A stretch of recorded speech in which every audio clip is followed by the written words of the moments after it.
दोस्तों, मेरा नाम है मोहित और आपका स्वागत है हमारे यूट्यूब चैनल हिस्ट्री चैंपियन में। तो जैसा कि आप जानते हो, आपका जो पेपर होने वाला है राजनीतिक विज्ञान का, representative of the western political thinkers, मतलब पाश्चात्य राजनीतिक चिंतक, उससे संबंधित मैं आपके सामने कंप्लीट रिवीजन करा रहा हूँ। उसके बारे में आप पढ़ने वाले हैं अपन यूनिट नंबर 3 के बारे में।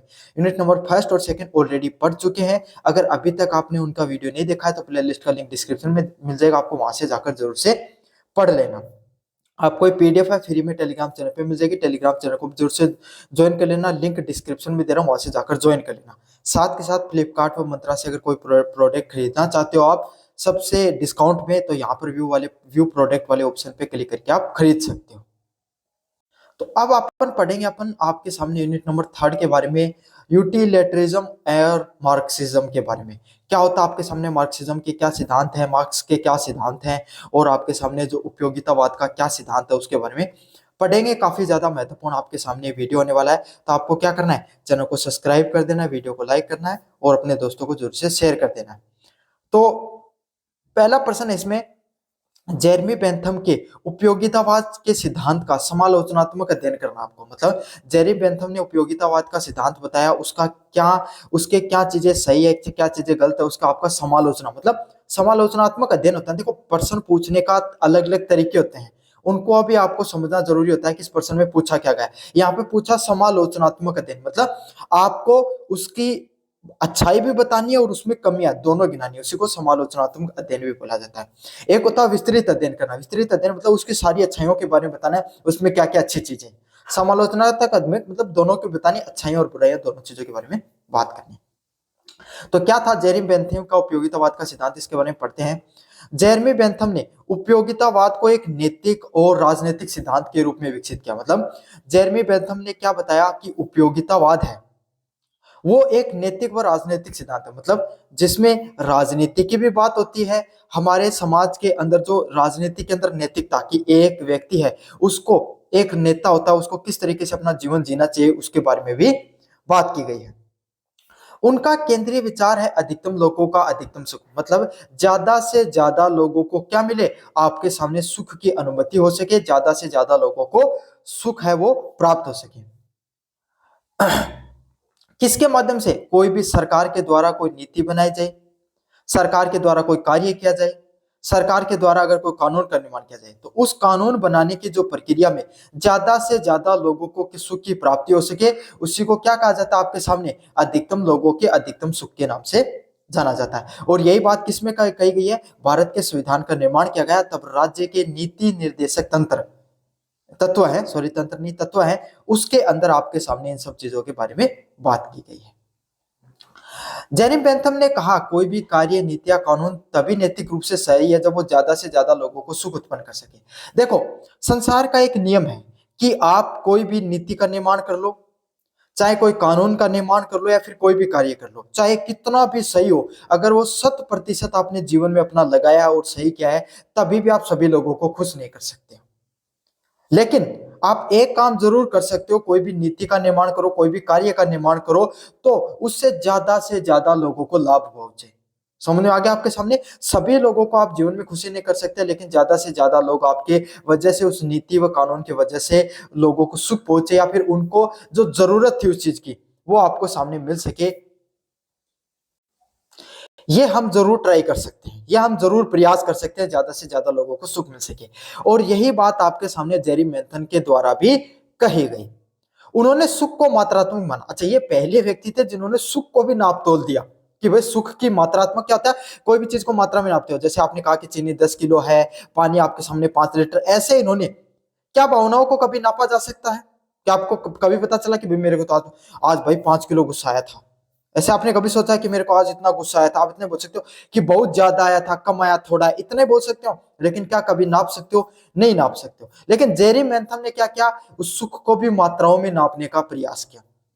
उन्होंने एक क्या, किसका निर्माण किया, फिलोसफिक कैलकुलस, एक सुख मापी क्या है, एक ऐसा यंत्र जिसके माध्यम से आपको कोई भी नीति, कोई भी विज्ञान के माध्यम से कितना आपके सामने क्या हो रहा है, आपको सुख मिल रहा है, उसको सुख माप, उसी यंत्र के माध्यम से सुख मापी कैलकुलस बोला, जिसके माध्यम से आपको क्या, कितना सुख प्राप्त होगा उसके बारे में कैलकुलेट करने का इन्होंने प्रयास किया।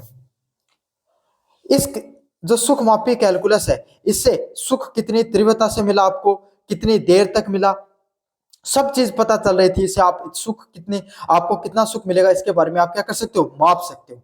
कितनी जोर का खुश मिलेगा, कितनी अवधि तक, निश्चित है या अनिश्चित है, निकटता, क्षमता और शुद्धता जैसे कारकों का ध्यान रखा जाता था। मतलब इसमें इन्होंने जो फेलिस्पिक जो कैलकुलस का निर्माण किया, जिसमें आपको सुख कितना मिल सकता है उसके बारे में अलग अलग मापन के तरीके नापे, जिसमें कितनी तीव्रता से सुख मिलेगा, कितनी अवधि तक, कितनी निश्चित तक आपको सुख मिलेगा, इसके बारे में इन्होंने बात की। तो ये तो था आपका इन्होंने जो प्रयास किया था, ये सिद्धांत क्या, इसके बारे में अपन ने पढ़ा। अब इसका आलोचनात्मक अध्ययन, भाई आपके सामने इनके द्वारा जो सिद्धांत दिया गया उसकी अच्छाइयां तो अपने देख ली। इनका यही कहना था कि एक इस प्रकार का आपके सामने कोई भी नीति निर्माण या कानून का निर्माण करो तो ज्यादा से ज्यादा को लोगों को सुख मिलना चाहिए।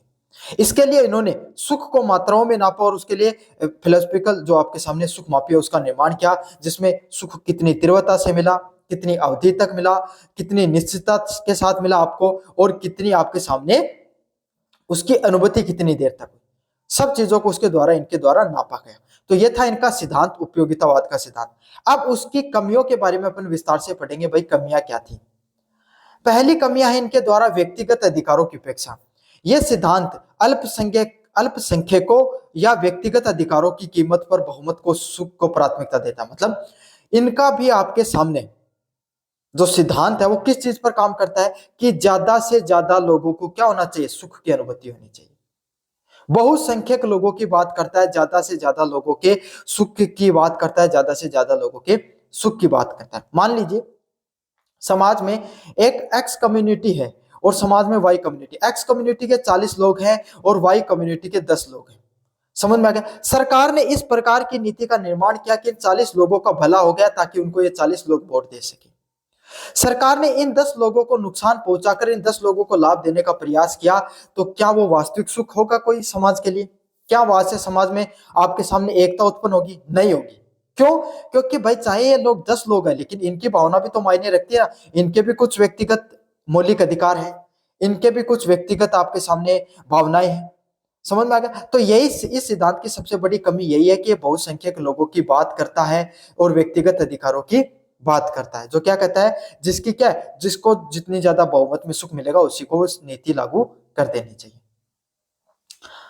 अगले वाली इस पॉइंट, अगले वाला कमजोरी है सुख का मापन। सुख और दुख को मात्रात्मक रूप से मापना क्या अव्यवहारिक, असंभव नजर आता है। मतलब आप क्या कर सकते हो, सुख व दुख को कभी भी जीवन में नहीं नाप सकते। आप सबको पता है भाई, सुख आपको इतनी मात्रा में मिलेगा, दुख आपको इतनी मात्रा में मिलेगा। क्या कभी इस चीज को आप माप सकते हो? कभी नहीं नाप सकते। ये एक प्रकार का अव्यवहारिक और असंभव समापन है। समझ में आ गया। क्योंकि सुख एक व्यक्तिपूर्वक अनुभव है। मतलब सुख कैसी चीज है, हर व्यक्ति के अलग अलग है। हो सकता है आपको सुख अलग अलग व्यक्ति के लिए अलग अलग, कोई व्यक्ति को बाहर जाकर घूमना फिरना अच्छा लगता है, उसके लिए वो सुख है। किसी व्यक्ति को घर पर रहना अच्छा लगता है, उसके लिए वो सुख हो सकता है। किसी को पढ़ना अच्छा लगता है, किसी को बिल्कुल अच्छा नहीं लगता है। समझना। किसी को सारे दिन किताबें पढ़ने में वो आनंद आता है जो और कोई कोई काम करने में नहीं आता है। हो सकता है कोई व्यक्ति को बिल्कुल काम पसंद नहीं। तो सुख और दुख किसी चीज में आपको मिलेगा, उसको मात्राओं में नापना तो बिल्कुल अव्यवहारिक है। क्यों? भावनाओं को आप कभी जीवन में आप नाप ही नहीं सकते मात्राओं में। यह बिल्कुल अव्यवहारिक, अप्रासंगिक दिखाई देता है और लगभग असंभव सी भी चीज है, क्योंकि सुख एक व्यक्तिपरक है। मतलब सुख क्या होता है, व्यक्तिपरक क्या होता है, हर व्यक्ति के लिए अलग अलग है। आपके लिए कुछ और हो सकता है, किसी और के लिए वो कुछ और हो सकता है, और किसी और व्यक्ति के लिए वो चीज को और हो सकती है। अगला है गुणवत्ता का भाव। यह सुख की गुणवत्ता को अनदेखी करता है। मतलब कोई भी व्यक्ति को हो सकता है सुख की गुणवत्ता क्या, भाई आपको सरकार ने कोई नीति का निर्माण किया, उससे फायदा तो हो रहा है। देखो काफी बार लोग क्या करते हैं, भारत में लोकतंत्र है, भारत में जब 3 कैंडिडेट खड़े हैं, है ना, तो लोग क्या कहते हैं, भाई पसंद तो मुझे ये भी नहीं है, पसंद तो मुझे ये भी नहीं है, पसंद तो मुझे ये भी नहीं है। लेकिन क्या करें, मजबूरी में किसी एक को जो इन तीनों में कम खराब उसको चुनना पड़ेगा। सुना होगा ना आपने, सरकार की जो नीतियों का निर्माण किया, भाई हमें तो बिल्कुल पसंद नहीं है लेकिन क्या करें, आप निर्माण कर दिया तो हमें उनको चुनना पड़ेगा। तो यही है, इसी को सुख की गुणवत्ता बोला जाता है। मतलब वो व्यक्ति जो इन चुनाव कर रहा है, इन व्यक्तियों को वो सुखी नहीं है, लेकिन आपके सामने वो कम जो गलत चीज है उसको चुनाव कर रहा है। तो यही है सुख की गुणवत्ता। इसी चीज को कहा जाता है आपके सामने कि जो सुख को आप, जो जेरी बेंथम ने सिर्फ मात्राओं में नाप दिया कि 5 किलो 10 किलो इस हिसाब से कितनी तीव्रता के लिए कितनी समय के लिए मिला, लेकिन क्या वो सुख गुणात्मक रूप से था? गुणात्मक मतलब क्या उसको जो सुख मिला क्या वो वास्तविक था या फिर क्षणिक था? जैसे कि बौद्धिक सुख शारीरिक सुख को समान मानता है, मतलब जो मानसिक रूप से शांति है और शारीरिक रूप की शांति है, क्या वो समान है असमान है, वो सब चीजों पर अलग करती है। अगले वाला पॉइंट है नैतिकता का भाव। यह केवल परिणामों पर ध्यान देता है, केंद्रित करता है, जबकि कार्य के पीछे के इरादे व नैतिक शुद्धता की उपेक्षा करता है।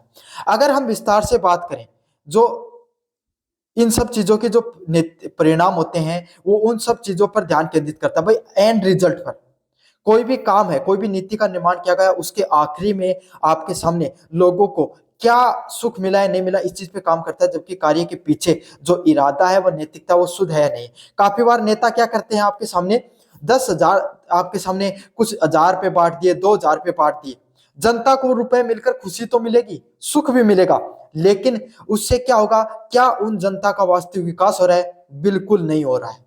समझ में आ गया? बल्कि वो जो आपके सामने आपने 2,000 रुपए लेकर आप खुश तो हो गए कि हमें 2,000 रुपए सरकार ने दिए, लेकिन सरकार वही टैक्स के रूप में, आपके जीएसटी के रूप में आपसे वसूल लेती है। उतनी महंगाई बढ़ जाती है, उतनी आपके सामने जो वो 2,000 रुपए अगर आपके सामने आपकी जो सरकार महंगाई को कम करने में लगाती है, सरकार शिक्षा पे लगाती है, सरकार स्वास्थ्य पे लगाती है, सरकार और कोई योजना पर लगाती, तो आपको अप्रत्यक्ष रूप से सुख प्राप्त होता। समझ में आ गया ना आपको? जो आपको नजर नहीं आएगा लेकिन उसका फायदा आपको देखने को मिलता बाद में, यही चीज है। समझ में आ रही है आपको? अच्छे से राजनीति को समझना, राजनीति विज्ञान को विद्यार्थी हो, आप अपने आसपास के जीवन में जो घटनाएं घटित हो रही है उसके माध्यम से चीजों को समझो। तो यही है, जेरी मैथम ने तो वो 2,000 रुपए वाली बात कर दी कि किसी को पहले 2,000 रुपए दे दो, बस व्यक्ति खुश हो जाएगा, अच्छी मात्रा में इसको खुशी मिल गई। लेकिन क्या वो राजनेताओं का इरादा नैतिक है या अनैतिक है? नहीं है कोई इसमें, वो सिर्फ अपनी सत्ता में आना चाहते हैं। अगले वाला पॉइंट है भविष्य की अनिश्चितता। किसी भी कार्य के लिए सभी भविष्य के परिणामों की भविष्यवाणी करना कठिन है। कोई भी कार्य, भाई सरकार के द्वारा कोई भी नीति का निर्माण किया गया, इंदिरा गांधी सरकार के समय जब परिवार नियोजन की पहली बार बात की गई थी, या फिर सरकार के द्वारा और भी बहुत सी, जब राजा राम मोहन राय ने सती प्रथा को क्या हटाया था, या सर जब भी समाज में कोई बदलाव होता है जनता के द्वारा घनघोर विरोध किया जाता है, एकदम विपक्ष में खड़ी हो जाती है सरकार, जनता, वो चाहे कितनी भी अच्छी चीज हो, जनता उसके विपक्ष में खड़ी होगी, जनता को बगलाया जाएगा, जनता को मूर्ख, जनता को क्या है, उनको ब्रेन वॉश कर दिया जाएगा कि ये चीज आपके खिलाफ है, लेकिन वो वास्तविकता में आपके फायदे के मंद होती है। तो हर चीज का रिजल्ट आपके सामने अच्छा हो ये जरूरी नहीं है। नोटबंदी लाई गई सरकार के द्वारा अच्छे इरादों के साथ, लेकिन उसका कोई फायदा नहीं हुआ। समझ में आ गया? तो हर चीज अच्छी है या गलत है ये तो ना तो उस जनता के तत्कालिक विरोध से पता चलता है, ना तत्कालीन सुख से पता चल रहा है। सरकार के द्वारा, सरकार अगर कोई शिक्षा पर रुपया खर्च करे, रिसर्च पे पैसा खर्च करना शुरू कर दे अगर आज, तो जनता को ऐसा लगेगा कि सरकार पैसा व्यर्थ कर रही है, लेकिन वही पैसा 20 साल बाद में भारत के विकास में योगदान देगा। तो जनता क्या करेगी? विरोध करेगी कि भाई पैसा वेस्ट किया जा रहा है, पैसा वेस्ट किया जा रहा है इन सब चीजों पर। समझ में आ गया आपके सामने? तत्कालिक विरोध हुआ, सरकार ने 2,000 रुपए बांटे, सभी खुश हैं इस समय, लेकिन इसका आगे आने वाले समय में क्या होगा? नुकसान होगा। तो कोई भी चीज है उसके, जो कोई भी नीति व निर्माण किया जाता है उसमें तत्कालिक प्रभाव से आप ये नहीं बता सकते उसका भविष्य क्या होगा, जिससे अधिकतम सुख की निर्धारण करना आपके सामने मुश्किल हो जाता है, जिससे आप ये नहीं बता सकते भाई कौन सी नीति है वो आपको जीवन में आगे बढ़कर सबसे ज्यादा खुशी देगी। बेंथम का उपयोगितावाद का जो सिद्धांत है ये बहुत ही ज्यादा महत्वपूर्ण सिद्धांत है, मतलब बेंथम के द्वारा जो उपयोगितावाद का सिद्धांत दिया गया है बहुत ही ज्यादा महत्वपूर्ण और उपयोगी सिद्धांत है, जिसने समाज सुधारों को प्रेरित किया, जिसने क्या किया? समाज में सुधार। लेकिन इसका क्या फायदा है इस सिद्धांत का? ये फायदा है कि इन्होंने पहली बार सरकार को जनता के लिए ऐसी नीतियां निर्माण करने के लिए प्रेरित किया जो उनको ज्यादा से ज्यादा सुख या ज्यादा से ज्यादा उनकी भलाई के लिए। समझ में आ गया? हो सकता है नैतिक अनैतिकता की बात बाद में आती है, लेकिन इनके द्वारा जो सिद्धांत है उसमें राजनीति को एक अलग सिद्धांत दिया कि इस प्रकार की नीतियों का निर्माण करो जिससे जनता को ज्यादा सुख प्रदान हो। तो ये था आपके सामने जेरी बेंथम का उपयोगितावाद का सिद्धांत। कैसा लगा आपको जरूर से बताना, चैनल को जरूर से सब्सक्राइब कर देना। अब अपन बढ़ते हैं अगले वाले प्रश्न की तरफ। बहुत ज्यादा महत्वपूर्ण प्रश्न, ये समझ लो कि राजनीतिक विज्ञान की बात करें और कार्ल मार्क्स की बात नहीं करें, ये वैसी ही बात है भारत के स्वतंत्रता आंदोलन की बात करें और महात्मा गांधी की बात ना करें। तो कार्ल मार्क्स के कौन सा सिद्धांत है? ऐतिहासिक भौतिकवाद। दो इनके सिद्धांत बहुत ज्यादा पॉपुलर हुए, ऐतिहासिक भौतिकवाद का सिद्धांत, हिस्टोरिकल मेटेरियलिज्म का सिद्धांत और वर्ग संघर्ष का सिद्धांत सिद्धांत दोनों इसी के अंदर आपके सामने कवर भी हो जाएंगे। इसी वीडियो के अंदर मैं आपको कवर करवा दूंगा, इसी जो पढ़ाऊंगा इसी के अंदर। कार्ल मार्क्स का जो ऐतिहासिक भौतिकवाद का जो सिद्धांत है, इसमें एक मार्क्सवादी व्याख्या है। कार्ल मार्क्स ने आपके सामने दुनिया में अलग अलग, अभी तक आपने जितने जो अनेक विचारकों के विचार पढ़े हैं, उन्होंने राजनीति में किसकी बात की? जनता के सुख की बात की। प्लेटो और अरस्तु ने जनता राजा के बारे में और प्रजा के बारे में क्या बताया? कि उन्हें धर्म से चलना चाहिए, नैतिकता से चलना चाहिए, इन सब प्रकार की बात की। फिर अपन ने पढ़ा आपके सामने जो मैकियावेली के बारे में, वर्तमान समय के जो राजनेता कैसे हैं उनके बारे में अपन ने पता चला। फिर अपन ने पढ़ा जेरेमी बेंथम ने, जिन्होंने बताया कि राजनीति है उसमें राजनेताओं को, जो आपके सामने सरकार है, उनको किस प्रकार के नियमों का निर्माण करना चाहिए। लेकिन इस दुनिया में एक अलग विचारधारा लेकर आते हैं कार्ल मार्क्स। कब लेकर आते हैं? जब कार्ल मार्क्स जिस समय रहते हैं उस समय जो उनके जो देश था, उनके अंदर क्या हो रहा था? मजदूर है उनकी बहुत बुरी हालत थी, बेरोजगारी चरम सीमा पर थी, है ना। मशीनों में उनको 12-12, 14-14 घंटे काम कराया जाता था, मजदूरी उनको इतनी मिलती नहीं थी जितनी मिलनी चाहिए। तब उस दुनिया में मजदूरों को या उन श्रमिकों का मसीहा बनकर एक व्यक्ति निकल कर आता है जिसका नाम है कार्ल मार्क्स, और उसके द्वारा जो सिद्धांत दिया जाता है ऐतिहासिक भौतिकवाद का, वो पहली बार बात करता है इस दुनिया में सत्ता में। किसकी बात करता है? सत्ता में आर्थिक कारणों की बात करता है। मतलब सत्ता है उसमें पैसों का क्या योगदान है, आर्थिक कारणों का क्या योगदान होता है, उसके बारे में बात करता है कि कैसे शक्ति, कैसे सत्ता है वो पैसों के सहारे पर चलती है। अगर पैसा नहीं होगा तो उसका जो सत्ता व शक्ति है वो बैसाखी के जैसी हो जाएगी। जैसे एक आपके सामने एक दीवार है, जो आपके सामने एक छत होती है, वो उन पिलरों पर खड़ी होती है, उसी तरीके से जो सरकारें हैं, सत्ता है, वो उस आर्थिक कारणों पर टिकी होती है। ये सबसे पहले किसने बताया? कार्ल मार्क्स के द्वारा बताया गया। तो इनके द्वारा जो सिद्धांत है उसके बारे में विस्तार से पढ़ेंगे। पहला सिद्धांत है उत्पादन के साधन।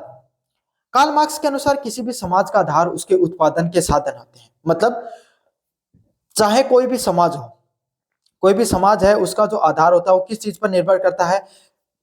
आप किस प्रकार की चीजों का उत्पादन करते हो। भूमि, मशीनें, कच्चा माल और उत्पादन के जो वर्ग होते हैं उसमें संबंध होता है। मतलब समाज में इन्होंने दो प्रकार की चीजें बताई। एक था उत्पादन करने वाले साधन, मतलब वो व्यक्ति, एक फैक्ट्री से समझेंगे इसको, एक फैक्ट्री में आपके सामने उत्पादन करने के साधन क्या हो सकते हैं?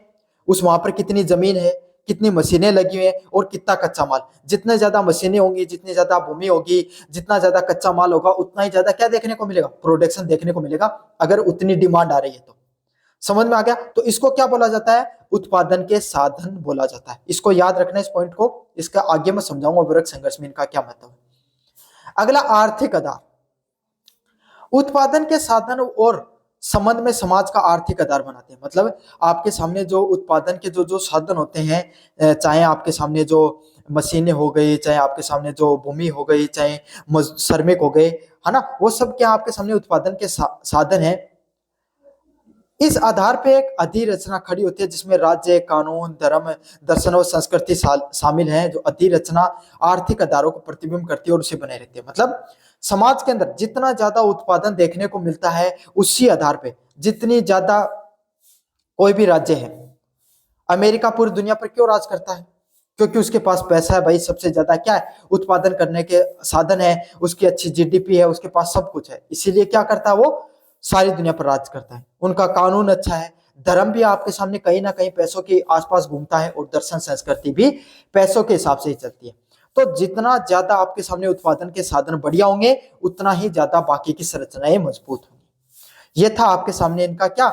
मेटेरियलिज्म का सिद्धांत, ऐतिहासिक भौतिकवाद का सिद्धांत, जिसमें उन्होंने बताया कि उत्पादन के साधन जितने ज्यादा अच्छे होंगे, उतना ही ज्यादा आपके सामने क्या होगा? जो समाज में अन्य चीजें हैं, राज्य, कानून, धर्म, दर्शन और संस्कृति अच्छे होंगे। अगले वाला पॉइंट है वर्ग संघर्ष का सिद्धांत, वो इसी से जुड़ा हुआ है।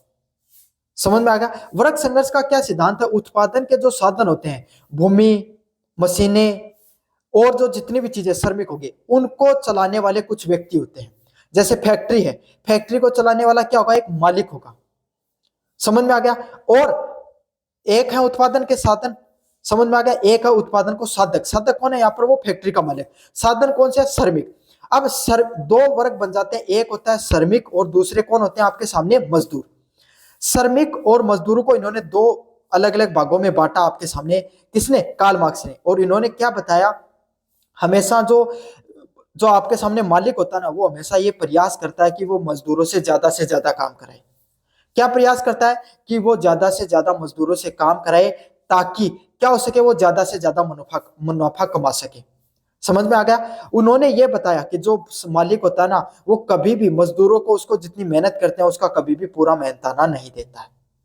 श्रमिक ये प्रयास करते हैं कि वो आपके सामने इतना ही काम करे जितना उनको मेहनताना मिल रहा है।